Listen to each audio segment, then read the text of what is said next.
Sa utos ni Yahweh nilikha ang langit, ang araw, ang buwan talang maririkit. Sa isang dako tubig ay tinipon, at sa kalaliman ay doon kinulong. Purihin nawa ang Diyos sa pagbasa ng kanyang salita. So dito mga kaibigan, yung ating tagapaglikha, no? Sa magitan lang ng utos niya ay nilikha ang lahat. Kaya pag ating i-apply po ngayon sa ating buhay bilang isa sa mga anak ng ating Panginoon, sa ating buhay mayroong tinatawag na pagpanahon na may panahon para sa lahat. So ang panahon ng Disyembre o buwan ng Disyembre, ito ang panahon na tayo ay parang nag-evaluate, no? Parang nagnilay-nilay, sinisiyasat natin ang ating sarili. Tapos pagdating ng New Year, ito naman yung ating gagawin, yung mga pagkukulang natin noon, parang pupunuan na natin ngayon. No?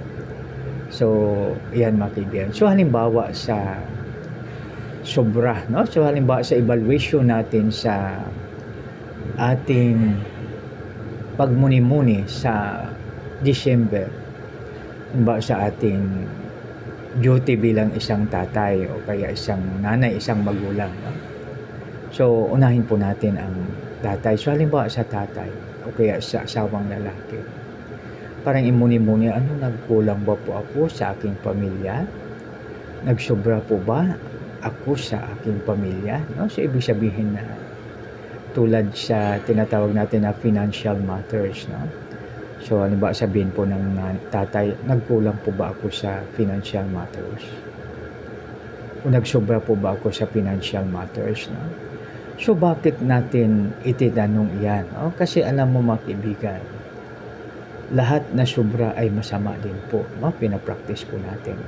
So, dito sa binasa natin kanina yung mga heavenly bodies, no? Yung buwan, araw, mga bituin at sa lahat ng mga nilikha sa taas, no, sa langit, no, so ibig sabihin na lahat po yan ay balance, no? So tingnan natin yung araw. Ang araw ay balance din po yan. Tapos yung buwan, ganun din po. Dahil pag hindi sila balance, hindi sila iikot ng napakagandang ikot na perfect talaga, no, di ba? So tingnan natin, no, so ano man ang mangyari, may gagawin man tayo, walang gagawin. Ang araw po ay lulubog mamaya. Tapos kinaumagahan, may gagawin man tayo, walang gagawin, ang araw ay sisikat. No? So, ibig sabihin, balance na balance siya. No? So, masyadong perfect ang kanyang creation. No? Perfect ang kanyang placement, perfect ang kanyang balance. So, yan. So, ganun din po. No? So, sa ating, bilang isang tatay, halimbawa po ay pag magkulang ang financial matters ng family, siyempre marami ang apektado. No? Kung sobra naman, masama din. No? Kaya dapat ay tamang-tama lang.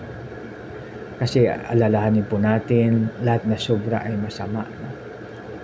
So, tingnan natin sa alternative medicine. No? So, halimbawa sa bayabas. No? Ang dahon ng bayabas, pag ilaga po natin at inumin, ito ay makatulong po sa atin sa pagkuha ng ating acid. So, pag halimbawa, nasobrahan niya ng 15 days, iba na yung pakiramdam ng nag-iinom. Kasi hindi na sa balance, sobra na. So, kaya dapat, pag mag-inom tayo ng ganun, so, hindi lalampas ng 15 days. So, para maging maayos, wala siyang side effect. No? So, dahil pag magsobra, hindi naman. No? So, yan. Kung sa financial matters, pag magsobra tayo na magbigay, masama din. Maliban na lang kung ang binigyan natin ay magaling sa savings. No? So, halimbawa, sabihin niya, no? Halimbawa, isang tatay. No?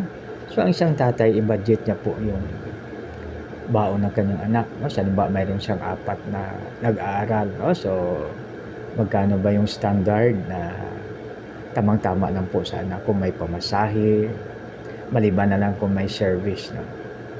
So, dahil pag lahat na sobra, ito ay hindi rin maganda. No? So, pwede niya, halimbawa, may budget siya na ang nibawang 4 na anak ay 25 bawat araw, so 100 bawat araw, no? So pwede niya yan na pwede niyang gawin na gawin niyang 200, pero yung 100 ay i-save niya, no? Na para just in case may mga projects yung maanak, so doon niya po lalagay, no? So yan po